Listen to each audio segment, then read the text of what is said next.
Hey Bert, happy 50th birthday. Oh my God, I can't believe I'm actually saying that. You're turning 50. We have known each other since we were teenagers, so that's been over 30 years. I'm glad I have been in your life and you have been in my life for such a long period of time. We have a million and one memories, but I can only share five for this video.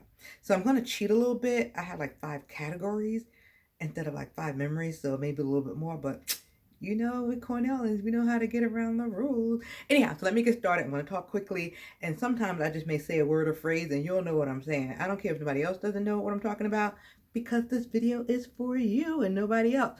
Okay, at Cornell, one of my first memory of you is we were roommates doing a pre-freshman summer program the summer before our senior year in high school. So we were destined to be together.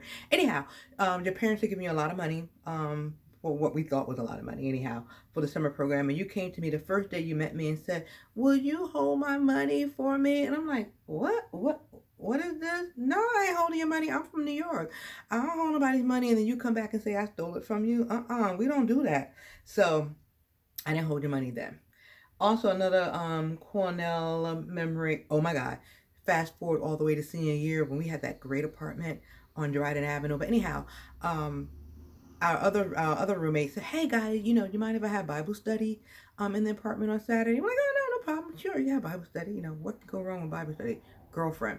All I have to say is two words: get out. Remember that? Bible study turned into an exorcist, because one of the person doing the Bible study got possessed by the devil, and the other person on the Bible study was trying to get the devil out of him and was telling him they telling him to get out. So they raised all the windows in our apartment and was literally telling the devil to get out. Girlfriend, somebody called the cops on us, and the cops came to our apartment over Bible study. Who else gets the cops called during a Bible study? Looking at us. All right, fast forward to Imperial. We had a great time at Imperial.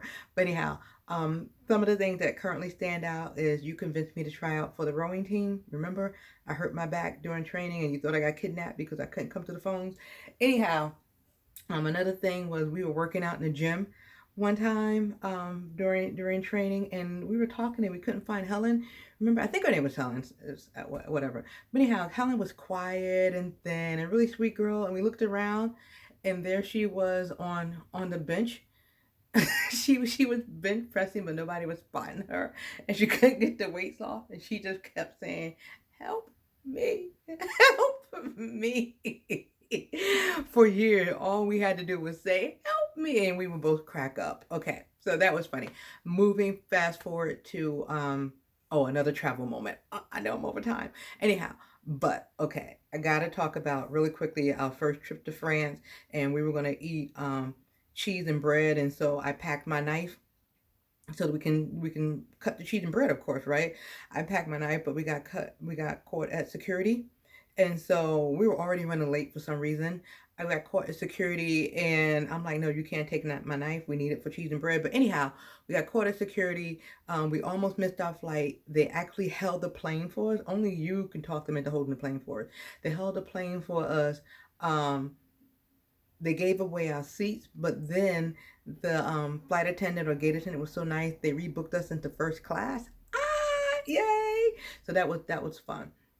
Um, Another travel moment. Let me keep it quick. All I'm going to do is say the trip to Italy. That was the worst trip ever. First of all, our flight was delayed 5 hours. We had to sleep in the airport at Rome. We thought the airport was being invaded because the police walked around in riot gear. We had to stay at a hotel near the train station in London. They thought I was a prostitute. Remember that? And then we missed seeing the Pope on Sunday morning because it was daylight saving time. We got the time mixed up. So that's enough said about that. But we ended up having a great time. You know why? Because we were together. Now, fast forward to me moving to San Francisco. And I lived in Delaware before San Francisco. And the cost of living in Delaware is pretty cheap. So I got this big pay raise when I moved out to San Francisco. And I thought, oh my God, I'm making all this money. I told you, yeah. I said, you know what, Bert? I want a 2-bedroom apartment and I want it by the water. And maybe I can overlook the San Francisco, the Bay Bridge or the Golden Gate Bridge or something like that. And you kept saying, wait, we'll talk about it when you get out here, when you get out here. Little did I know that I could barely afford a room, let alone a 2-bedroom apartment overlooking some sort of bridge or some sort of water. I think I was clinically depressed when I first moved to San Francisco because I really thought I was going to be homeless, because I couldn't find a place to live. So you did not tell me how it's really going to be. That's the one time I could say you deceived me. You should have told me how life was really going to be from an apartment standpoint. Anyhow, so that's my San Francisco story. I think there are tons of San Francisco stories, but anyhow, we'll have to talk about them in person. Moving forward to past San Francisco, I would say probably the most difficult point in my life was when my mother passed, and it was hard. And I remember you came out for a week, and well, different friends came out for a week, but I remember you came out for 1 week, and you just kind of sat with me. We didn't do much. We didn't go anywhere. We didn't do anything. I think we just sat around. And then I remember you helping me clean out my basement. And we were supposed to be cleaning up my basement, but I was so emotionally attached to everything. And I was like, oh, and you say garbage. And I look at something. I said, oh, you say garbage. I look at you, you say garbage. Throw it away, throw it away. So you helped me then. You helped me kind of clean things up and declutter my life. And you've been doing that for over 30 years. So I appreciate you helping me just stay in the straight and narrow, just helping me, help to be there for me through the good times, the bad, um, the highs and the lows. And there have been definitely been more mountains and valleys. And so just thank you for being you. Thank you for being sweet. Thank you for being honest. Thank you for just being a good friend. So I love you. I wish you health. I wish you wealth in many ways, and I wish you love. So be well, my friend.